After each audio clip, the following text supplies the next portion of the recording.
Back to work this morning for the Saints. We'll go through who didn't practice in a minute. But first, things get fun this week. The Saints will take tomorrow off, then practice Tuesday morning. Then Tom Brady and the New England Patriots come to West Virginia for joint practices Wednesday and Thursday. A chance to practice against the organization Sean Payton called the league's benchmark. Then the Saints play the Patriots in the Superdome Saturday night. Lions yelling now with more on today's practice in West Virginia. It wasn't a day of rest here at the Greenbrier. The Saints back at it this morning on their morning practice schedule. It was very hot outside today. The Saints still dealing with a number of injuries, yet they subscribe to the next man up mentality. It gives a lot of young guys a chance to get a lot of reps and make an impression on the coaches. It's pretty common in training camp. You know, it's number one, you're going to have some players that get nicked up, and so the guy who's running with the twos is going to be up getting reps with the ones. It's happened already to start with at linebacker. It's happened at a handful of positions. So you come off your first preseason game, and you know, with a few guys that are out, that gives more reps to other players, and you got to take advantage of those. Just being able to capitalize on these reps, you know, being able to get that experience against, you know, our top guys, you know, our top quarterback, you know, just being able to get those reps, being able to compete with our guys, it gives me more confidence, and, you know, it's helping me get ready to play. As he does every day, Sean Payton declined to comment on the bevy of Saints injuries, but one bit of good news. Fifth-round draft pick linebacker Davis Tull returned to practice for the first time since joining the Saints. He participated in the afternoon walkthrough. Sean Payton says he's excited to see what Tull can do on the field. Reporting from the Greenbrier, Lions yelling, Eyewitness Sports. All right, thanks, Lions. The Saints defense is banged up. These guys did not practice this morning. Linebackers Ronald Powell, Donnell Ellerbe, and Ramon Humber. Cornerbacks Brandon Browner and Delvin Breaux, and defensive end Anthony Spencer. And on offense, the NFL reports C.J. Spiller had minor knee surgery and should be ready for the season opener. Ben Watson is not hurt. He was excused from practice for the birth of his fifth child. And wideout Jalen Saunders was at practice, but in shorts. Tulane's opener is now 19 days away. And get this, Curtis Johnson's roster in year 4 at Tulane includes 68 guys from Louisiana, 53 from the 12-parish Channel 4 viewing area, and that's creating a Southeast Louisiana bond uptown. When guys get here, they already have some sort of chemistry. They already can talk about how they played each other in high school, and it gets the awkwardness out of the way, and guys can just get together and have something to talk about, and it's a great thing in the locker room. And we will talk Tulane football tonight on 4th Down on 4. Quarterback Tanner Lee, safety Darian Monroe, and head coach Curtis Johnson all join us in studio. We're a half hour late, obviously. That's because of golf. Lions yelling in West Virginia with what the Saints learned in the preseason opener and what we've learned since. And great stuff from Hokie Gajan giving his take on the Saints from the Greenbrier. Tulane in studio, and Leslie Spoon was in Baton Rouge for LSU Media Day. Leslie talked to lots of players today and has some interesting news in the Tigers quarterback race. Leslie reports from Baton Rouge. That's ahead when sports continues. At LSU Media Day today, one question mattered: who will be the Tigers quarterback? And as Leslie Spoon reports, it looks like an answer is emerging. LSU hosted Media Day on Sunday, and although no one came right out and said it, the vibe in Baton Rouge is that the job for starting quarterback is Brandon Harris's to lose. Dozens of cameras surrounded him, while just a handful of reporters spoke with Anthony Jennings. Les Miles said Harris is night and day from the kid who started against Auburn last year. Understands much more what's required of a quarterback than he possibly could have known going into the Auburn game. There's no similarity with how he'll play as a quarterback and how he played against Auburn. I think our fans come and watch games, and they don't care what your classification is. You know, Coach Miles puts you on the field, they expect you to perform. I didn't do that very well last year. You know, I take it with a grain of salt. Worked hard this offseason, improved my footwork, accuracy, you know, stayed in the film room, and I like where I'm at right now. Harris is confident, and his teammates are confident in him. Player after player described how that shaky freshman is now poised for a terrific sophomore campaign. Reporting in Baton Rouge, Leslie Spoon, Eyewitness Sports. All right, thanks, Leslie. Lots more from Leslie in Baton Rouge, Lions in West Virginia, and Tulane in studio. 4th Down on 4 is next, Katie. Got them all over the map. Thanks, Doug. And that's our news for now. Thanks for watching. Stay tuned for 4th Down and have a great night.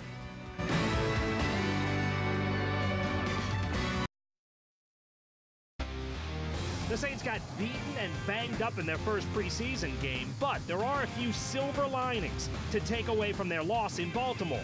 Plus, we preview Tulane's football season with Coach Curtis Johnson, quarterback Tanner Lee, and safety Darian Monroe, all in studio.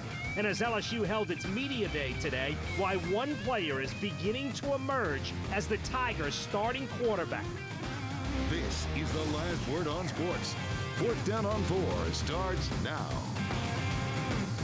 It was an ugly start to the preseason, and the injuries are mounting in West Virginia. That's the bad news. I'm Doug Mouton. Welcome to 4th Down on 4. On the flip side, Drew Brees didn't play, and there's plenty of time to get healthy for the start of the season. And we're now learning about this team, as Lions Yellen reports.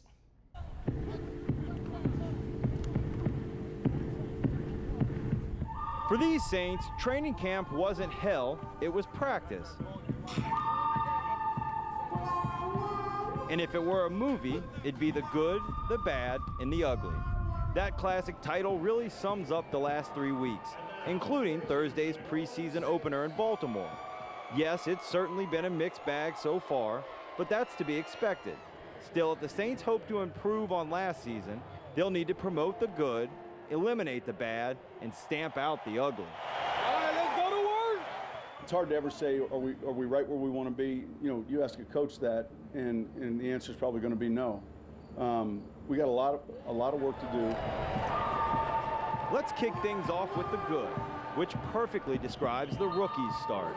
I think that they're picking things up. Obviously, there's a lot being thrown at them, but I think they're handling it well.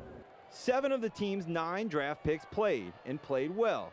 In fact, Stephon Anthony and Haloi Kakaha were defensive starters. The others got significant reps. Damian Swann also stood out. He had one of the team's 2 interceptions. Just looking to make a play, you know. I'm one of those guys that was drafted late, you know, so I got to earn my spot, you know. So when every rep that I get, you know, I got to take advantage of it, and I saw opportunity, and that's what I did. Another late-round rookie taking advantage of his reps, running back Marcus Murphy. He returned 5 kicks for 132 yards and nearly took 1 to the house. But so far, no one is getting more reps than first-round pick Andrus Peat. It's definitely helping me just getting that experience and also helping me with my conditioning, and I'm starting to feel a lot better, you know, with that as well. The Saints have been experimenting with him at guard over the last week, but he prefers tackle, which is where he played in Baltimore. He did pretty good, you know. I thought overall it was a good start for him. As it was for Ryan Griffin and rookie Garrett Grayson. You know, they moved the ball. I thought they made good decisions, and they showed a lot of poise. But I thought both those guys, Ryan and he, you know, handled it pretty well. Especially Griffin, who marched the team on a 6-play, 90-yard touchdown drive in just about 90 seconds to close out the first half. Yeah, the drive was nice. You know, it was kind of the undrafted class of 13 right there. It was me, Josh, Kyrie, Tim Alito. So it's good getting in there with those guys. Definitely feel comfortable with them.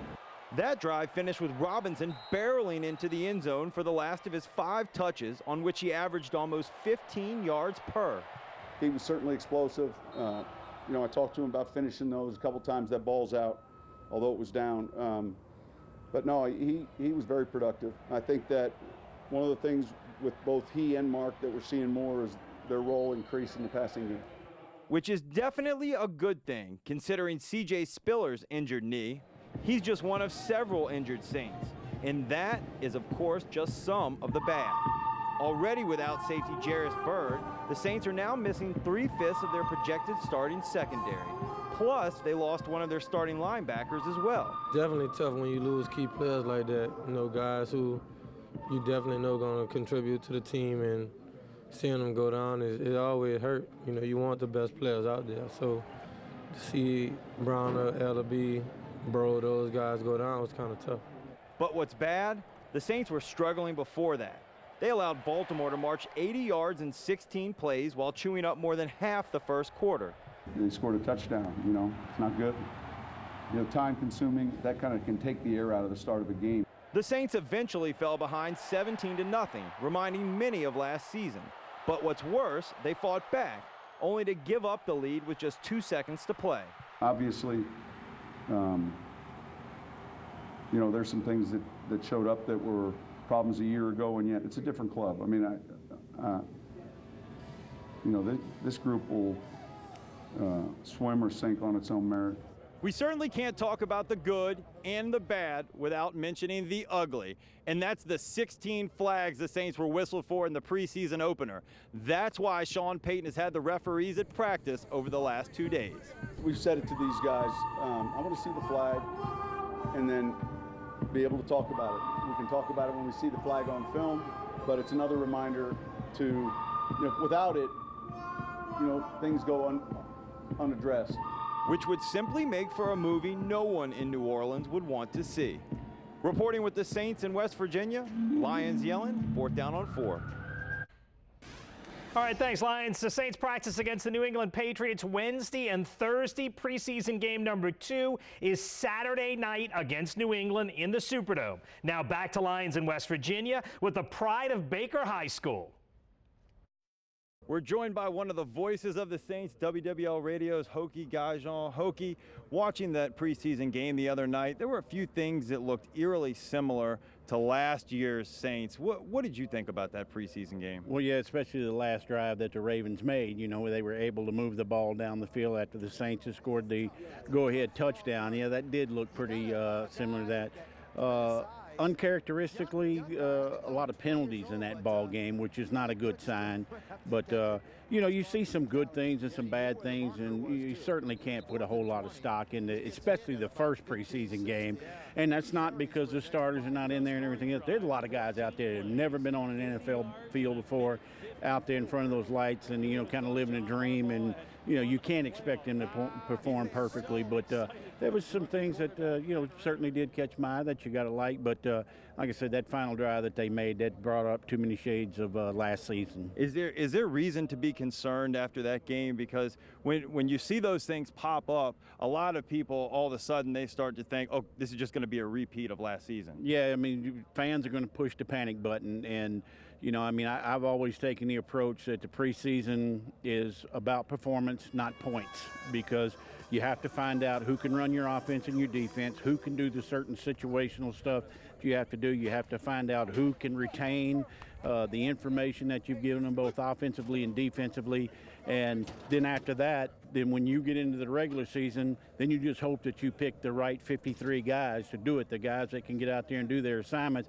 And then after that, it's the best team who wins, and then the points do count. And speaking of the defense, last year ranked 31st in the league. They've turned to some rookies early on. Stephon Anthony, Haloi Kakaha, Bobby Richardson, all starters in that game. What have you thought about some of these young rookies? Well, Stephon Anthony is one. I really like the way that guy is active, gets around the football.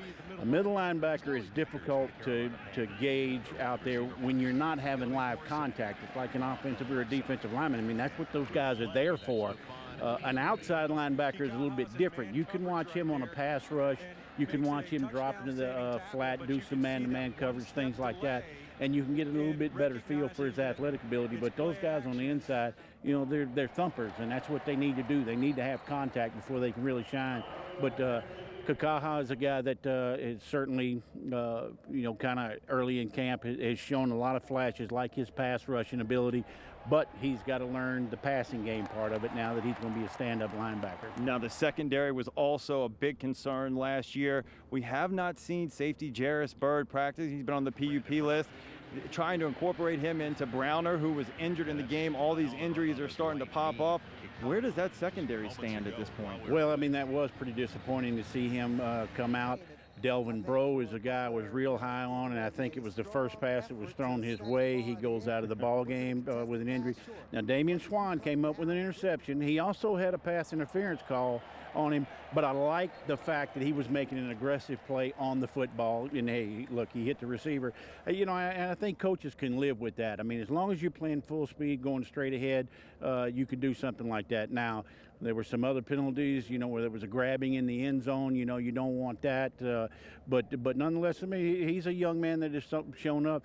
P.J. Williams, on the other hand, another youngster that they drafted, I really haven't seen anything from him in camp so far. Very quickly, you know Garrett Grayson, you know offense, they drafted him to possibly be Drew Brees' successor. What have you seen from him so far? About the last week of camp, I mean, things up until the first preseason game, it was like things started to click.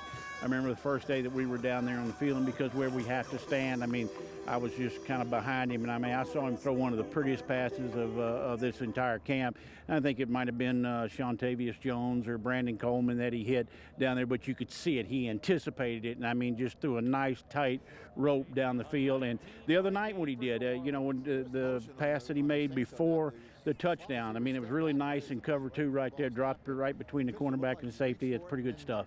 That's Hokie Gajan. You can hear him on WWL Radio. Doug, back to you. Coming up, Curtis Johnson, Darian Monroe, and Tanner Lee stop by to preview Tulane's 2015 season. Why they say the mistakes the team made last year won't be happening again. And later, LSU held its annual media day where Les Miles and company had plenty of good stuff to say about one of the guys battling it out for the quarterback spot. The start won't be easy. Tulane opens the 2015 football season with back-to-back games against bowl teams from last year and very good teams. Duke and Georgia Tech, both from the ACC.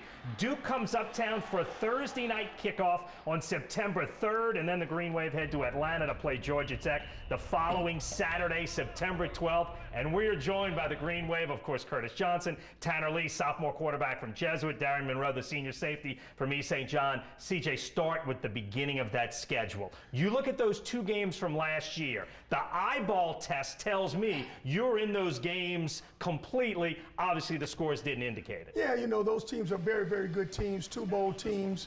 A couple of years ago, Duke played Florida State for the ACC championship, Georgia Tech, a perennial bowl team. So we had our work cut out for us. I thought our team played very, very well up until certain stages of the games. Darian, starting with those two. That's a road to start with. You like the idea of starting like that? Yeah, I like that idea because if we get out to a good start with those guys and we get a momentum shift, and it can propel us to the season.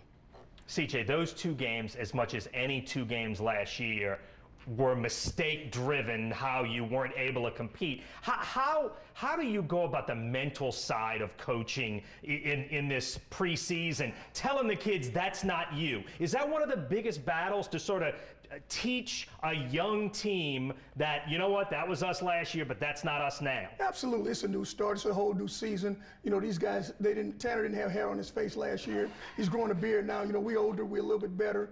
We look a lot better. You know, our team we are excited about playing a football game. You know, that last year was just one of those years where we were playing a bunch of young kids. A bunch of young guys, including you, Tanner, freshman quarterback. How do you balance going into your sophomore year, wanting to stay aggressive, and obviously for any quarterback to be successful, you have to be aggressive, but also wanting to cut back on the mistakes? Is that sort of your balancing act for a sophomore? I think so. I think it's definitely staying confident is a big part of playing the position, and I think if I can just be confident in my abilities and confident in my teammates, and we just go out there and play ball. You see a difference in your quarterback? Yeah, he's having more fun. It doesn't seem like it today, but he's having a lot of fun. I mean, this guy, he comes to practice, he comes to work every day, and he's throwing a lot of balls. His ball placement is outstanding. You know, he just has command of the offense now. Darian, you have seen an evolution of this roster since you got here, athletically, and you were one of the first. Remember when CJ brought you in, what an upgrade this was going to be athletically. When you look at the athletic ability, just guys who can run and jump, just the physical ability, how different is the team today than the one you saw 4 years ago?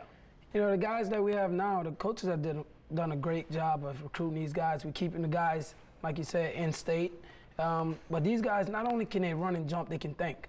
You know, and that's one thing we want to be. We want to be a thinking team. We don't want the penalties that's going to, hurt us in the long run. And that's what kind of hurt us last year as a young team. But now we got guys that know what they're doing and we can go fast now. CJ, the evolution of the roster athletically, because you're much better athletically than when you got here, but also the location of these kids. You said you were going to buy local. Right now in your roster, from the 12 parish Channel 4 area, you have 53 kids on the roster from that area, 15 more from other places in Louisiana. You said you were going to build local, and you've done that. But your logic in that, and you still believe in it, I'm guessing. Absolutely, absolutely. You know what? I looked at the NFL. There's more players in the NFL per capita that's playing in the NFL from the state of Louisiana. This 504 area, 985 area, these are the areas where the bulk of the talent comes from the state. You know, why are we letting these kids go everywhere else? They should be here. It's a great education, great coaches, and a wonderful city. Everyone likes red beans and rice. And I love the way you said that about the coaching in the area gives you kids who are ready to play. Tanner, when you've got a whole team worth of guys from the same area, is the bond on the team a little better? Talk about how you bring sort of a New Orleans mentality. I know it's all around New Orleans, but sort of a Southeast Louisiana, like that bond that comes from all being from the same area. It definitely does help the bond, and I think it's when guys get here, they already have some sort of chemistry. They already can talk about how they played each other in high school, and it gets the awkwardness out of the way, and guys can just get together and have something to talk about, and it's a great thing in the locker room. Darian, expectations for this year, your senior season. What do you think? Obviously, getting back to a bowl game is the goal, right? Well, I see this team. This is a great team. This team reminds me of the team from 2013 with Julius Walmsley and those guys up front and the guys on offense. I think we can win this conference championship this year. CJ, how much do you talk to the players about actual wins and losses as a goal? I mean, I think last year, if you just cut out a bunch of your mistakes, the wins and losses take care of themselves. How much do you emphasize actual wins when you talk to your team? Well, you know, I always end it with, this thing is all about winning. It's about winning. We want our names in the paper. We want to wear the rings. We want to hold up this trophy. But we got to win individually. Every day there's battles. We got to win these little battles every day. If it's no more than just competing just for passing and one-on-one drills or whatever. But when we continue to compete and we continue to go mistake-free, we'll win a lot of games. And I agree with you completely. And I love the way you've built this team with local talent. I think even if you're not a Tulane person, this is a team that anyone in Southeast Louisiana can buy into because it's a lot of local talent. Two great ones with the Tanner Lee, Darian Monroe. Thank you. CJ, terrific job as always. Tulane football starts up Thursday, September 3rd. Back with more 4th Down on 4 in a minute. Still ahead, Leslie Spoon heads to Baton Rouge for LSU Media Day. Why signs are emerging that Brandon Harris could be under center for the Tigers in the season opener.